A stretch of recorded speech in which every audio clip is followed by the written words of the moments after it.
अस्सलामु अलैकुम व रहमतुल्लाहि ताला व बरकातुहू।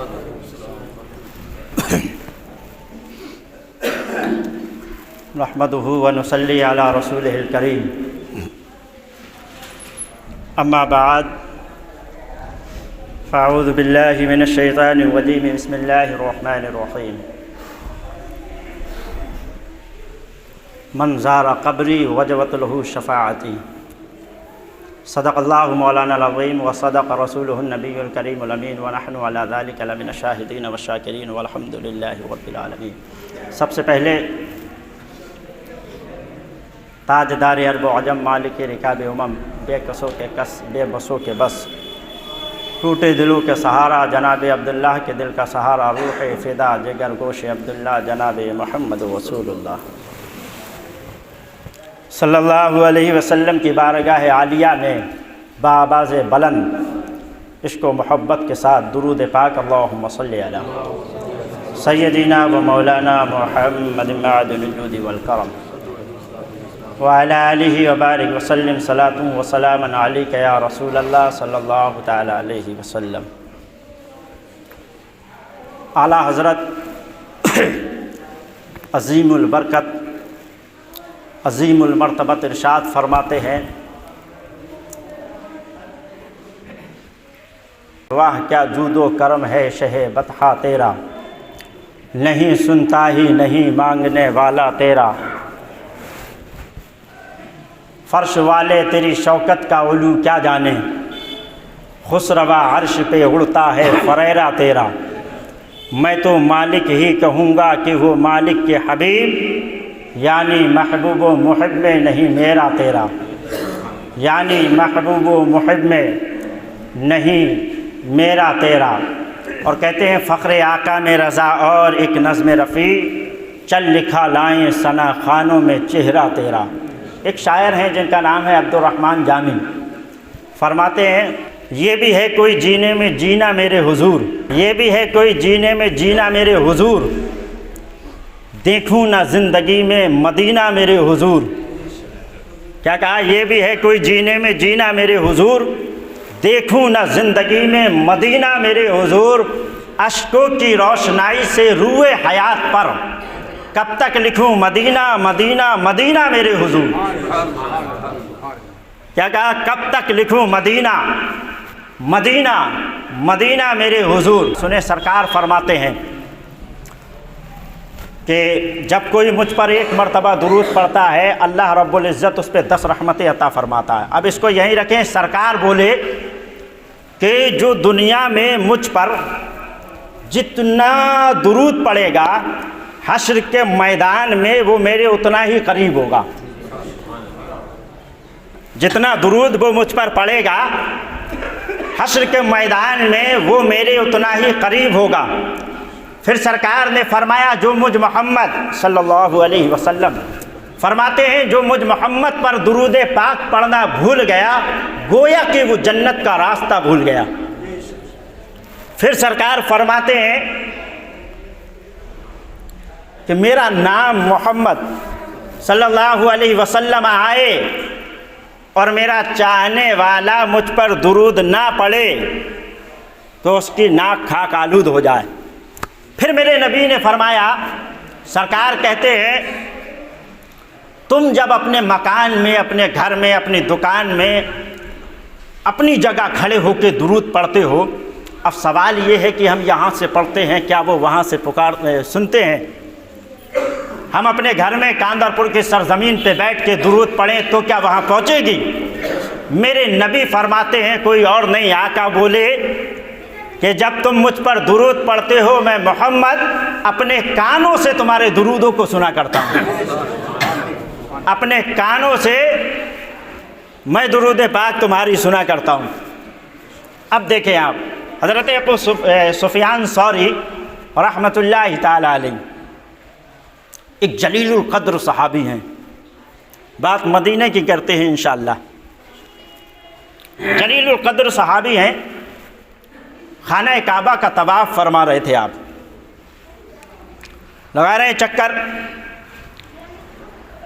रुके, आपने देखा एक आदमी और आया जो खाने काबा की ज़ियारत की और ज़ियारत करने के बाद खाने काबा को देखा और तवाफ़ करता जाता और दुरूद पाक पढ़ता जाता।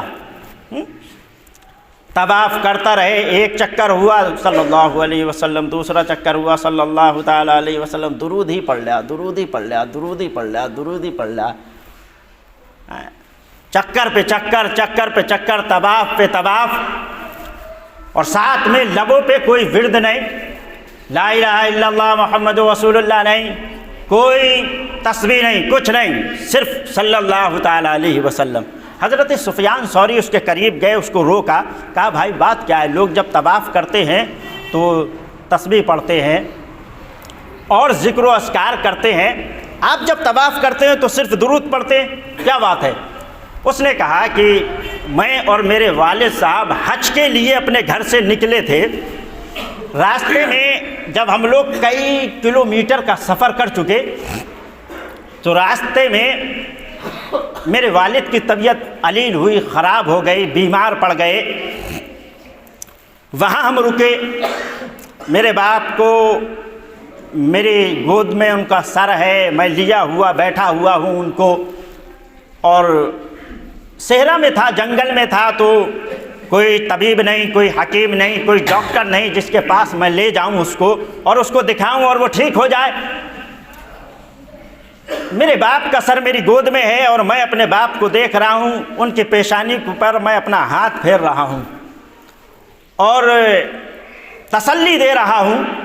इतने में करते करते करते करते मेरे बाप का इंतकाल हो गया। कहा बाप का इंतकाल होना था, चेहरा काला हो गया, इंतकाल हुआ, रूह जिस्म से निकली, चेहरा काला हुआ, चेहरे तब्दील हो गया, चेहरा बिगड़ गया, चेहरे के अंदर जो खूबसूरती थी वो ख़त्म, चेहरा काला हो गया। ऐसा हुआ कि देखने के काबिल नहीं बचा।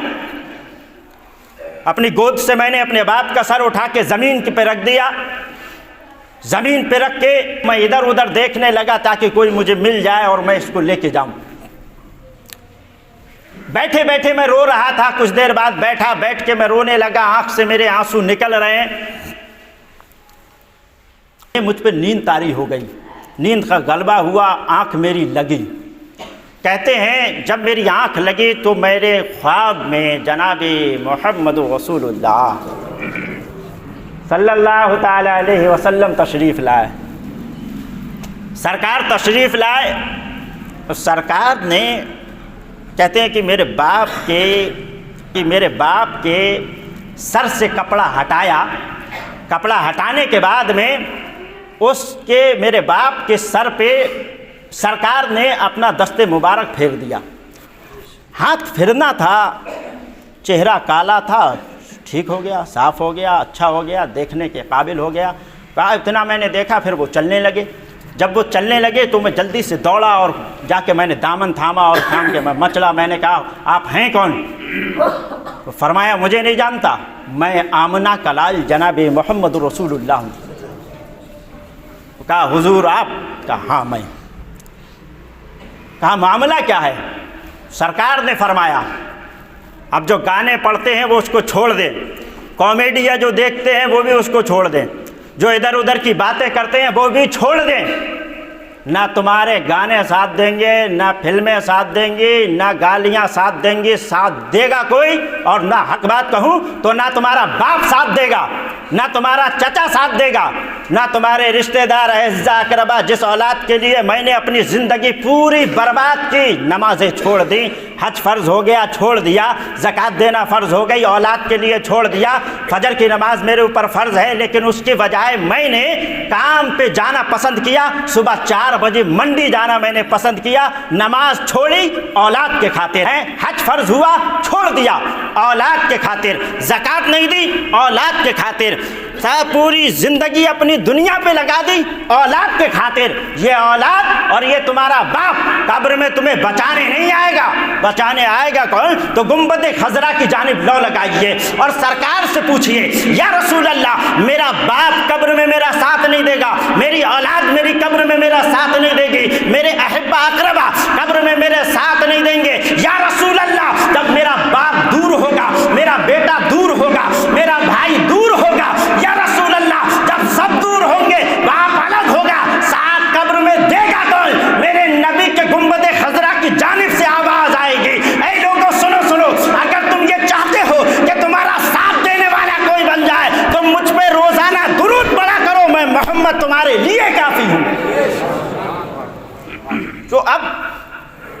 उन्होंने कहा कि वो चेहरा काला हो गया, और जब चेहरा काला हुआ वो चली गए, मेरी आँख खुली, मैंने कपड़ा हटाया।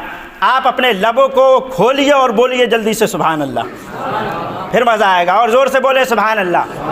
अच्छा पैसे और दो, ये सारे पैसे इमाम साहब को दूंगा मैं इंशाअल्लाह, आप जितने मुझे दोगे ये सब इमाम साहब के हैं, है ना, तो और दोगे तकरीर सुन के तो हज़रत का थोड़ा सही हो जाएगा मसला, है ना। बोले सुभान अल्लाह। हाँ 100 के भी दिया करो, खाली 10 से थोड़ी गुजारा होता है। बोले एक बार और सुभान अल्लाह। मैं क्या कह रहा था, आँख खुली उनकी, बेदार हुए, बाप के चेहरे से कपड़ा हटाया। जब कपड़ा हटाया तो पहले जब वो मरे थे तो कैसा चेहरा था, काला, देखने के काबिल ना था। अब जब कपड़ा हटाया तो चेहरा सफ़ेद, दूध की मानिंद खूबसूरत चेहरा हो गया। कहा जब मैंने देखा, मैंने पूछा था या रसूल अल्लाह ये करता क्या था? कहा ये रोज़ाना मुझ मोहम्मद पर दुरूद पढ़ा करता था। कहते हैं मेरे बाप का चेहरा सफ़ेद हो गया, अच्छा हो गया, खूबसूरत हो गया, तो अब मैं खाने काबा का तवाफ़ करूँगा तो नबी पे दुरूद ना पढ़ूँ तो पढ़ूँ क्या, है ना। कहा अगर मैं दुरूद ना पढ़ूँ तो फिर पढ़ूँगा क्या? पढ़ने के लिए बचा ये है, सरकार के ऊपर दुरूद पढ़ने से मेरे बाप की बख्शिश हो गई, मग़फ़िरत हो गई, इसलिए मैंने भी अपनी ज़िंदगी का सारा दारो मदार इसी पे उतार दिया है। एक तरफ अल्लाह की इबादत करूँगा, दूसरी तरफ दुरूद मुस्तफ़ा पढ़ूँगा, है ना। तो इससे क्या है, फ़ायदे होते हैं। मैंने अभी रिवायत पढ़ी, मन ज़ारा कब्री वजबत लहू शफ़ाअती। आप समझ गए होंगे इतनी देर मैं तकरीर कर रहा हूँ तो किस लिए कर रहा हूँ। अब सुने, सरकार ने कहा मन ज़ारा कब्री वजबत लहू शफ़ाअती, जिसने मेरी कब्र अनवर की ज़ियारत की उसके लिए मेरी शफ़ाअत वाजिब हो गई। बोला करें यार सुभान अल्लाह। तकरीरें ज़्यादा सुना करें, तकरीरों से फ़ायदा होता है। अब तो हमारी मीलादों का भी हाल यही है, हमारे इलाके का तो हक बात है जो कहना चाहिए, मीलादों में भी नाते ही चल रही हैं, खाली तकरीरें सुनना चाहिए, तभी तो पता लगे कि दुरूद पढ़ेंगे तो मिलेगा क्या। बोलें जल्दी से सुभान अल्लाह। सरकार ने कहा मन ज़ारा कब्री वजबत लहू शफ़ाअती, जिसने मेरी कब्र अनवर की ज़ियारत की उसके लिए मेरी शफ़ाअत वाजिब हो गई, मेरी शफ़ाअत वाजिब हो गई। तफ़सीर सिरातुल जिनान के अंदर लिखा हुआ है, सरकार सल्लल्लाहु ताला अलैहि वसल्लम जब हश्र से पहले खाना काबा को उठाया जाएगा और उठा के बैतुल मक़दिस की तरफ ले जाया जाएगा। आप अगर नक्शे को देखेंगे तो ये है सिस्टम, ये खाना काबा, ये गुंबद खजरा और ये बैतुल मक़दस। जब खाना काबा को हश्र से पहले यहाँ से उठा के बैतुल मक़दिस की तरफ लाया जाएगा, समझ रहे हैं, यहाँ से उठा के इधर लाया जाएगा तो बीच में क्या पड़ेगा, मेरे नबी का, बोले यार जल्दी से, अरे बोला करें यार, मेरे नबी, ये खाना काबा है, ये बैतुल मक़दिस है और ये मेरे नबी का रोज़ा है। तो जब खाना काबा को यहाँ से उठा के बैतुल मक़दिस की तरफ लाया जाएगा तो बीच में क्या पड़ेगा, सरकार का, बोले यार, सरकार का रोज़ा पड़ेगा। अब जब खाना काबा वहाँ से उठ के बैतुल मक़दिस की तरफ जाता होगा तो गुंबद खजरा के पास आके ठहर जाएगा, और जब ठहरेगा तो सरकार उससे वो कहेगा या रसूल अल्लाह अस्सलातु वस्सलामु अलैका या रसूल अल्लाह, यानी कि वो दुरूद पढ़ेगा मुस्तफ़ा पे। बोले जल्दी से। जब वो दुरूद पढ़ेगा और जब वो ठहरेगा तो सरकार फरमाएंगे ऐ काबे, मेरी उम्मत के लिए तू कुछ किफ़ालत करेगा, कुछ ज़िम्मेदारी है तेरी मेरी उम्मत की बख्शिश के ताल्लुक़ से। वो कहेगा या रसूल अल्लाह, जो मुझ काबे के पास आया उसके लिए मैं काबा काफ़ी हूँ, उसकी शफ़ाअत मैं कराऊँगा। अब सरकार बोले अच्छा है काबे, जो तेरे पास आया, जो हाज़िरी के लिए आया, जिसने तेरा तवाफ़ किया, जिसने तुझे देखा, उसकी शफ़ाअत तो तू करा देगा। अब मैं अगर तकरीरी अंदाज में फैलाऊं तो यूँ कहूँ, देखें, कहा है काबे अगर तेरे पास जो मेरे उम्मती आए उसकी शफ़ाअत तू करेगा, लेकिन मेरे उम्मती बहुत ऐसे होंगे जो तेरे पास नहीं आ पाएंगे, बहुत ऐसे होंगे जिसके पास मालो दौलत नहीं होगा, बहुत ऐसे होंगे जो यहाँ नहीं आ सकते, उनकी शफ़ाअत कौन करेगा। अब जो नहीं जा पा रहे हैं वो बोलेंगे जल्दी से सुभान अल्लाह, तभी तो बुलाएंगे ना सरकार। और हज़रत जा रहे हैं, इरादे रोज़ बनते हैं बन के टूट जाते हैं। अब ये शेर है, वही अजमेर जाते हैं जिन्हें ख्वाजा बुलाते हैं। बदल दूँ, इरादे रोज़ बनते हैं बन के टूट जाते हैं, वही मदीना जाते हैं जिन्हें सरकार बुलाते हैं। जा रहे हैं हजरत, अब रह गए, जा रहे हैं हजरत और आप भेज रहे हैं। आलिम की शान ये होती है कि हश्र के मैदान में जब एक आलिम जन्नत में जाता होगा ना, वो जब जाएगा तो एक वुज़ू करने वाला वहीं ठहरेगा, जो जिसने वुज़ू कराया था वो रुक जाएगा और दामन थाम लेगा आलिम साहब का। हजरत रुकिए, क्या बात है भाई, जन्नत में जाने में तू क्यों रोका? यार मैंने आपको वुज़ू बनवाया था, आपको मैंने पानी ला के दिया था, एक लोटा पानी मैंने भरा था, भर के मैंने अपने हाथों पे उठाया था, उठाने के बाद आपके पास लाया था, आपने वुज़ू बनाया था और मेरे लोटे से आपने वुज़ू बनाया, उसके बाद मैंने आपका दुनिया में साथ दिया और आप मुझे यहाँ छोड़ के जा रहे हैं। मैं भी जन्नत में जाऊँगा, मुझे लेके चलूँ। बोलें जल्दी से सुभान अल्लाह। क्या ज़िद करेगा? हज़रत मैंने आपको पानी भी दिया था, आपने वुज़ू बनाया था, मैंने लोटा भर के दिया था, आपने वुज़ू बनाया था, आज जब जन्नत की बारी आई तो आप अकेले जा रहे हैं, मुझे भी लेके चलें। अब वो आलिम साहब जन्नत के दरवाजे के पास खड़े होकर रब की जानिब देखेंगे और देख के कहेंगे, मौला मुझे तो तूने हुक्म दे दिया है कि तू जा जन्नत में, लेकिन मेरे रब ये मेरे पीछे पड़ गया, एक लोटे पानी के बदले में जन्नत मांग रहा है, एक लोटा पानी उठाने के बदले में ये मुझसे सवाल करता है, मुझे वसीला बनाता है कि मैं तुझसे जन्नत मांगता हूँ। ऐ मेरे मौला, एक लोटे पानी के बदले में मैं इसे जन्नत में कैसे ले जाऊं? तब मेरे रब की रहमत जोश में आएगी। अब इसको यहीं रोक दूं। आप देखें, एक लोटा पानी ले जाने के लिए, एक लोटा पानी देने वाला जब हश्र के मैदान में जन्नत के दरवाजे पे और जन्नत में जाने वाले आलिम का हाथ पकड़ के उससे सवाल कर सकता है कि मैं जन्नत में आपके वसीले से जाऊंगा, तो जिन्होंने 10 रुपया दिया है, जिन्होंने 20 रुपया दिया है, जिन्होंने 1000 रुपए दिए हैं, जिन्होंने 5000 दिए हैं, जिन्होंने 10,000 दिए हैं, जिन्होंने 20,000 दिया है,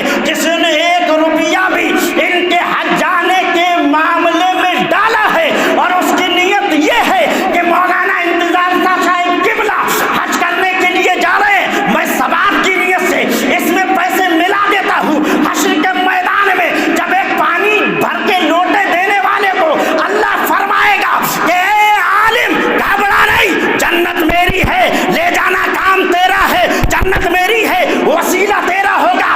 एक लोटा पानी दिया था ना, बदले में जन्नत मांगता है, हाँ मौला जन्नत मांगता है, रब की रहमत जोश में आएगी, अल्लाह फरमाएगा ऐ मेरे आलिम दीन तू भी जन्नत में जा, इसको भी जन्नत में ले जा। अब रोक दूं, मौलाना इंतजार साहब का दामन कयामत में पकड़ लेना। हजरत हज करने के लिए गए थे, 10 रुपए महीने दिए थे, 20 रुपए महीने दिए थे, मुझे जन्नत में जाना है। ये कहेंगे मौला ये जन्नत में जा रहा हूँ, ये मेरे पीछे पड़ गया है, अब अगर वहीं से मैं हटा लूं, एक लोटा पानी देने वाले को अल्लाह जन्नत अता फरमाएगा, तो क्या इन्हें हज भेजने वाले को अल्लाह जन्नत अता नहीं फरमाएगा? बेशक फरमाएगा, है ना। फिर अब एक हदीस सुने, सरकार ने कहा जिसने आलिम से मुसाफा किया उसने मुझसे मुसाफा किया, जिन्होंने इनकी गोद में बैठा वो मुझ मोहम्मद की गोद में बैठा, जिन्होंने इनका चेहरा देखा उसने मुझ मोहम्मद का चेहरा देखा। अब मैं कह रहा था, सरकार ने कहा, वहीं फिर आता हूँ, काबे से पूछा है, काबे जो तेरे पास आया उसकी तो शफाअत तू कराएगा, लेकिन बहुत तो मेरे गरीब हैं, वो तो नहीं आ पाएंगे, उसका क्या बनेगा? यही तो था, उसका क्या बनेगा जो तेरे पास नहीं आ सका?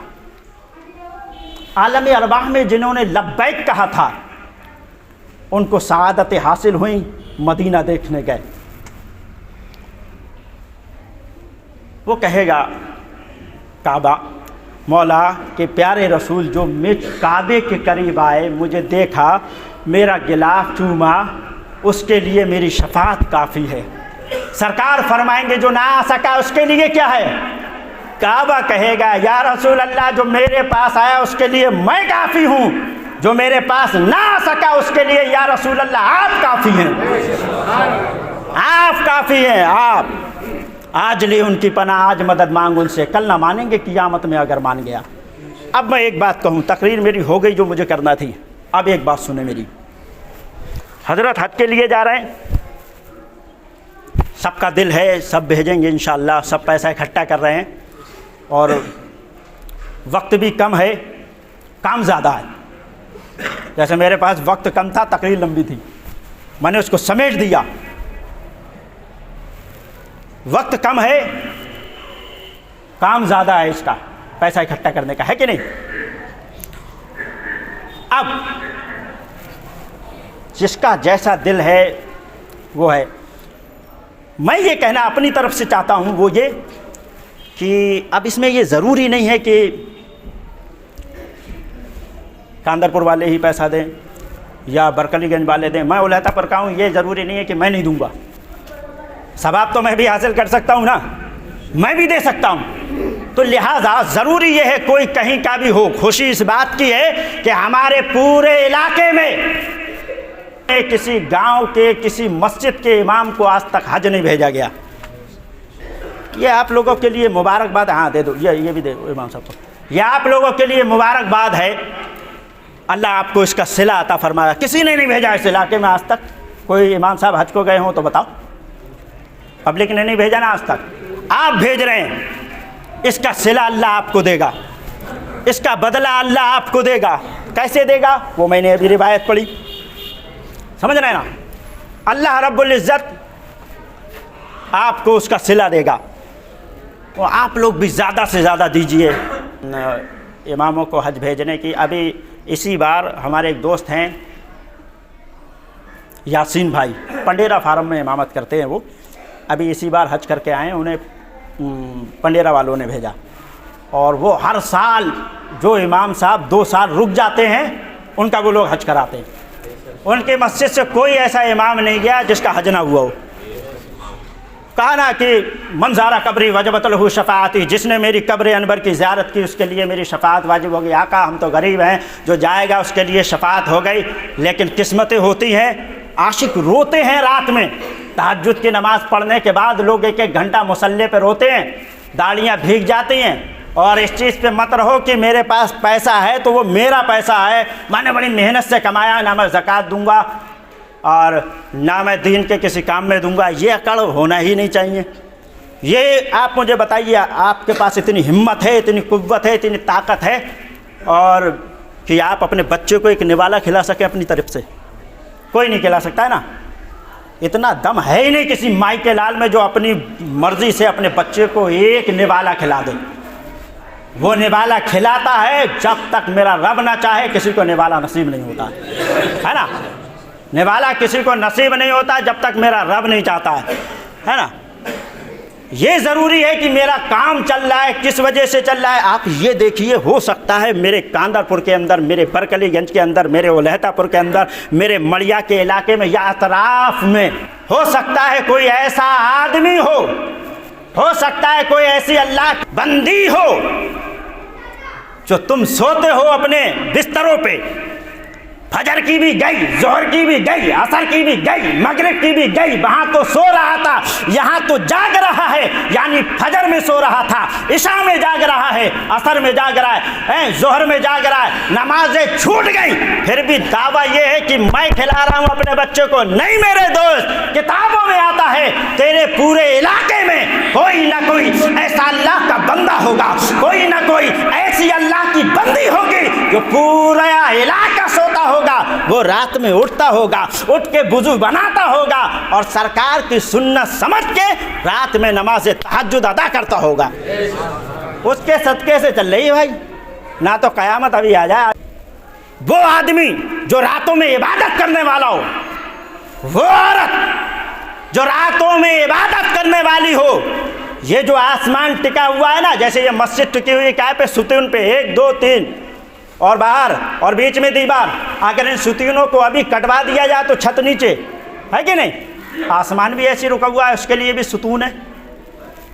ऐसा थोड़ी ऐसी रुका हुआ है, जो छोटी सी छत है इसको लिए तो हमने बीम लगे खड़े किए, सुतून लगाए, आसमान के लिए भी तो कोई सुतून होगा। कहा हाँ है।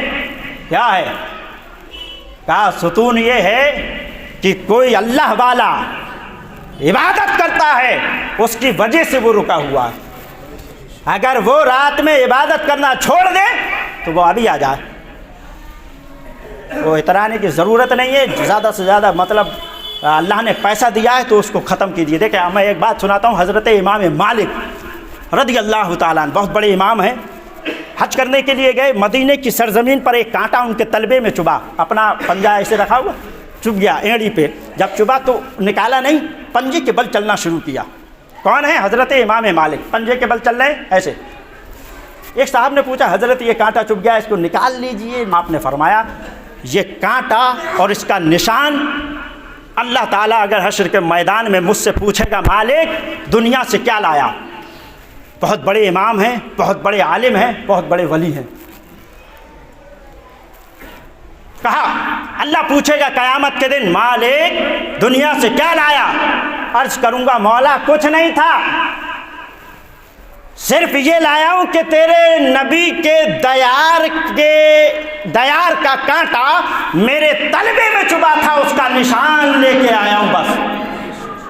ये भी कह देंगे आपका भी काम हो जाएगा, है ना। तो ज़रूरी है जल्द से जल्द उस फंड को पूरा करें, मुकम्मल करें और ये सिलसिला इंशाअल्लाह अज़ीज़ुर रहमान जारी रहे। तो हमारे इमाम साहब भी इंशाअल्लाह ताला, उनका भी अल्लाह ने अगर सुनी तो हो जाएगा, है ना। ज़रूरी है। हम मौलवियों को करवाया करो हज, बहुत सवाब मिलता है, तो ज़ाहिर है कबूल होगा।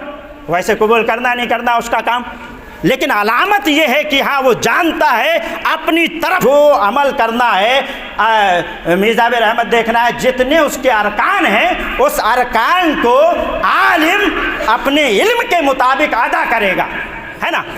तो जब अपने इल्म के मुताबिक वो अदा करेगा तो ज़ाहिर है कबूल होगा। मेरा आखिरी पैगाम और आखिरी अल्फाज वो ये है कि वक्त कम है, काम ज़्यादा है, तो जितना ज़्यादा हो सके उतना दीजिए। अल्लाह रब्बुल इज़्ज़त, मैं मस्जिद में खड़े होके पूरे ईमान के साथ कहूँ, अल्लाह रब अगर आपकी नीयत अच्छी है, सरकार कहते हैं नियतुल मोमिनी खैरुम मिन अमली, बंदे की जैसी नीयत होती है अल्लाह उसको वैसा सवाब अता फरमाता है ना। तो ज़रूरी है आप अच्छी नीयत से देंगे इंशाअल्लाह अज़ीज़ुर रहमान। तो अक़ीदा ये है कि अल्लाह रब्बुल इज़्ज़त उसको कबूल फरमाएगा। अब मेरे साथ मिल के कलमा शरीफ अशहदु अल्ला इलाहा इल्लल्लाहु व अशहदु अन्ना मुहम्मद रसूलुल्लाह व आखिरु दावाना अनिल हम्दुलिल्लाहि रब्बिल आलमीन।